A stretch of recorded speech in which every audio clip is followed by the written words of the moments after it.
Bismillahirrahmanirrahim. Assalamualaikum warahmatullahi wabarakatuh. Pada kesempatan hari ini kita dari Reskrim Polres Seram bagian Timur akan melaksanakan konferensi pers terkait dengan kasus persetubuhan terhadap anak. Adapun TKP dalam kasus tersebut, yakni di ruang kelas 8 SMP Negeri 40 Seram bagian Timur, Desa Bula Air, Kecamatan Bula, Kabupaten Seram bagian Timur. Dasar daripada kasus tersebut, yang pertama, laporan polisi nomor LP garing B garing 110 garing 9 garing 2025 garing SPKT garing Polres SBT garing Polda Maluku tanggal 6 September 2025. Yang kedua, surat perintah penyidikan nomor SP Sidik garing 37 garing angka Romawi 9 garing res titik 1 titik 24 garing 2025 tanggal 18 September 2025. 3. Surat pemberitahuan dimulainya penyidikan nomor titik ganda B37 garing angka Romawi 9 garing res titik 1 titik 24 garing 2025 tanggal 18 September 2025. Adapun dugaan tindak pidana persetubuhan terhadap anak tersebut sebagaimana dimaksud dalam pasal 81 ayat 1 Yonto, pasal 76D dan atau pasal 81 ayat 2 dan atau pasal 81 ayat 3 Undang-Undang Republik Indonesia nomor 17 tahun 2016 tentang penetapan peraturan pemerintah pengganti Undang-Undang nomor 1 tahun 2016 tentang anak menjadi undang-undang tentang perubahan kedua atas Undang-Undang nomor 23 tahun 2002 tentang perlindungan anak menjadi undang-undang. Maka tersangka dipidana atau diancam dengan pidana penjara paling lama 15 tahun, penjara ditambah sepertiga dari ancaman pidana pokok.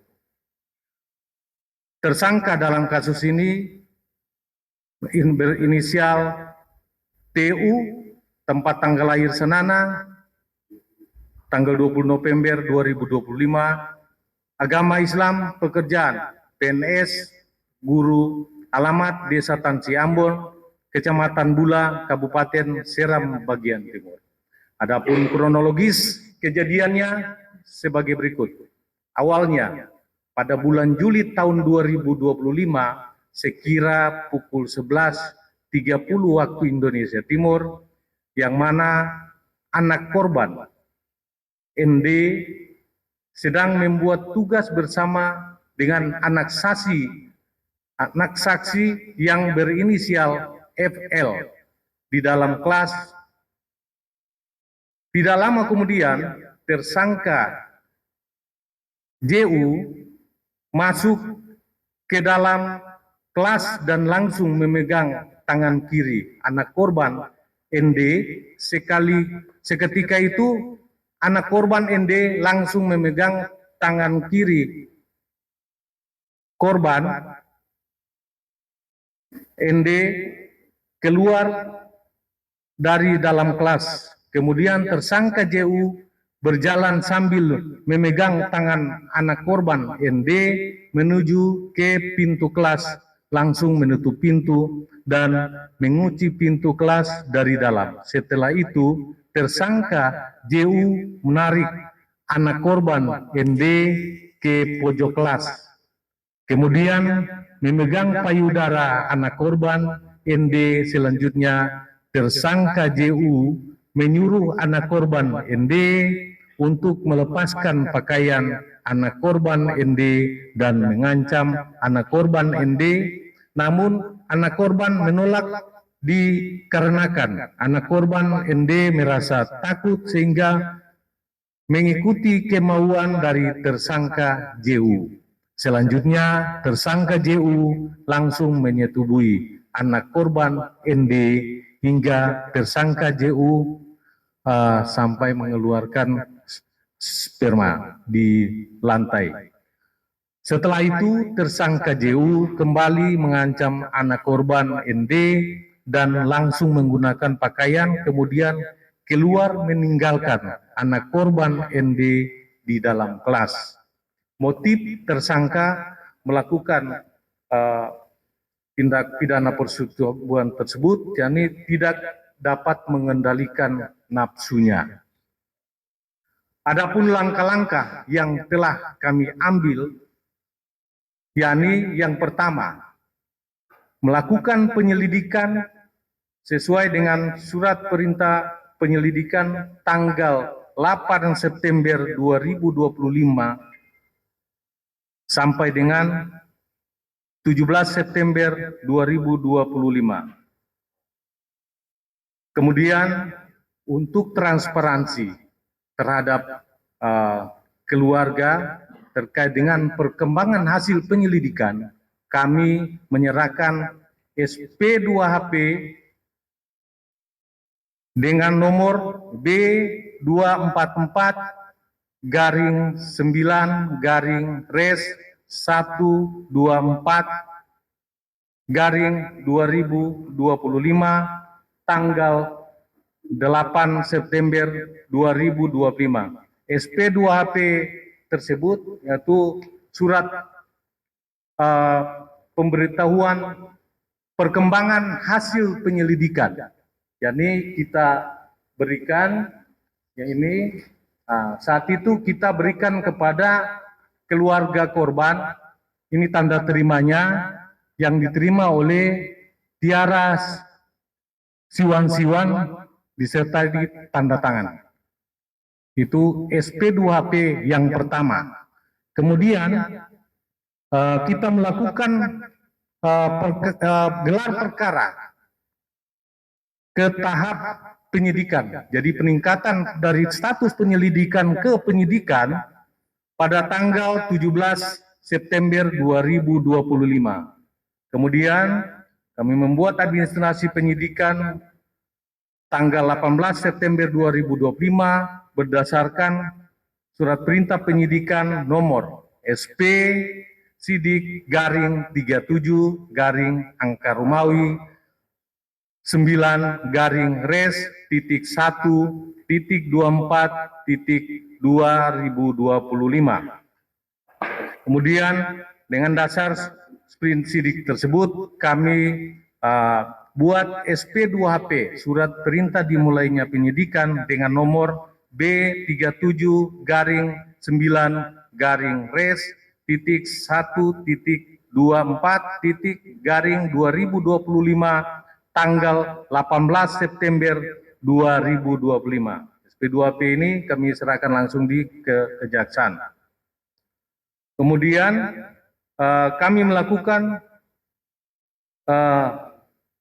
penetapan tersangka setelah serangkaian tindakan penyidikan yang kita lakukan, kemudian kita lakukan gelar perkara untuk penetapan tersangka pada tanggal 28 September 2025 berdasarkan surat ketetapan penetapan tersangka nomor S garis datar TAP garis miring 48 garis miring 9 angka Romawi garis miring res titik 124 titik 2025. Ini penetapan tersangkanya. Selanjutnya kami mengeluarkan berdasarkan penangkapan nomor SP Kap 27 garing angka Romawi 9 garing res titik 1.24 garing 2025 tanggal 29 September 2025. Selanjutnya kami melakukan penahanan terhadap tersangka pada tanggal 29 September 2025 berdasarkan surat perintah penahanan nomor SPH garing 2000 garing 27 garing angka Romawi 9 garing res titik 1.24 garing 2025. Perlu saya sampaikan juga bahwa pada saat penetapan tersangka kita sudah menyerahkan juga SP2HP, surat pemberitahuan perkembangan hasil penyidikan. Jadi setiap tahapan-tahapan yang kita lakukan dalam proses perkara, kita lalu mengirimkan SP2HP sebagai transparansi secara formil kepada keluarga korban. Selanjutnya dari proses yang kita lakukan, saksi-saksi yang kita minta keterangan sebanyak 7 orang. Antara lain yang pertama saksi AN,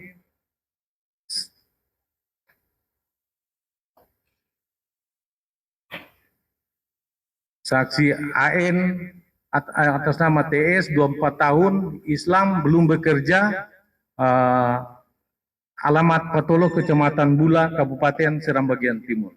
Terus anak saksi atas nama FL 13 tahun, agama Islam, pekerjaan pelajar, alamat Desa Salas, Kecamatan Bula, Kabupaten Seram Bagian Timur. Kemudian saksi atas nama AA, umur 38 tahun, agama Islam, pekerjaan guru, alamat Desa Bula, Kecamatan Bula, Kabupaten Seram Bagian Timur. Kemudian saksi atas nama WL, umur 43 tahun, agama Islam, pekerjaan PNS guru, alamat Desa Bula, Kecamatan Bula, Kabupaten Seram Bagian Timur. Selanjutnya saksi atas nama AR, umur 38 tahun, agama Islam, pekerjaan pengurus rumah tangga, alamat Desa Patolo, Kecamatan Bula, Kabupaten SBT. Demikian yang kami sampaikan dalam konferensi pers kali ini. Terima kasih.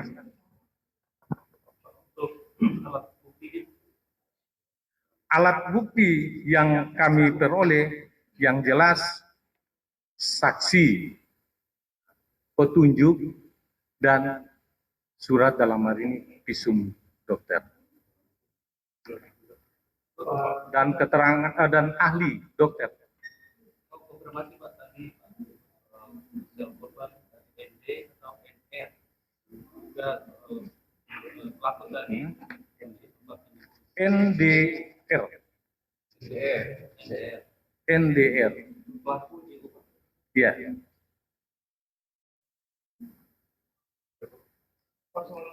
Kejadian itu sekali saja atau sekali kejadian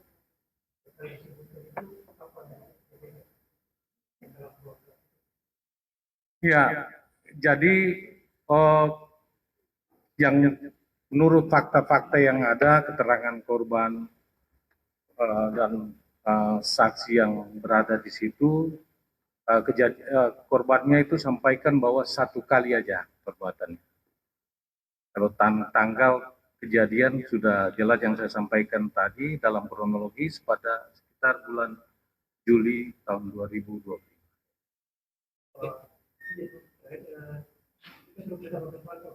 Ya, sudah.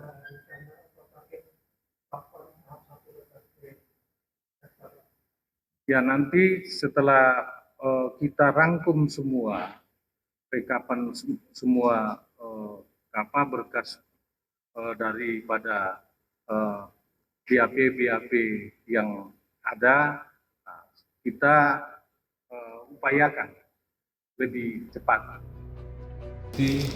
Yang dimiliki korban anak yaitu rok, baju sekolah sama CD dan jilbabnya korban. Dan ini celana panjang dalam.